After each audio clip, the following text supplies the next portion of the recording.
എനിക്ക് മുഖം നോക്കാതെ നിങ്ങളോട് കുറച്ച് സംസാരിക്കാനുണ്ട്. ഓക്കെ അല്ല, നമ്മൾ ആരും ഓക്കെ അല്ല, നമുക്കൊരു വീഡിയോ എടുക്കാനോ ഒന്നിനും പറ്റിയ അവസ്ഥയിലല്ല. അസ്വീകാരം പിടിക്കാനായിട്ട് നിനക്കൊന്നും വേറെ ഒരു പണിയില്ലേ?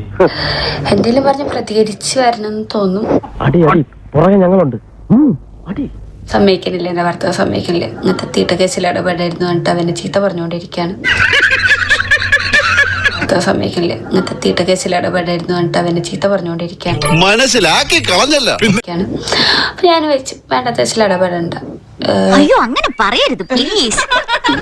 ഇന്നത്തെ കാലത്ത് ആർക്കും നല്ലത് വരണം എന്ന് ചിന്തിക്കുന്നത് നമുക്ക് ദോഷത്തേക്കേ വരും. നിങ്ങൾ ആരും കരയരുത്.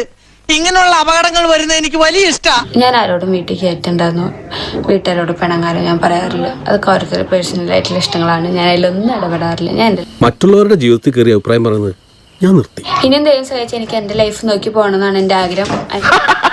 വളരെ വളരെ സന്തോഷം. ഞാൻ മുതൽ എന്റെ പേഴ്സണൽ കാര്യങ്ങളും വീഡിയോ ഒക്കെ എടുത്ത് പോകണം എന്ന് പറയാം. നമ്മൾ വിചാരിച്ചല്ലോ, നമ്മോട് ചെയ്യിപ്പിക്കണതല്ലേ.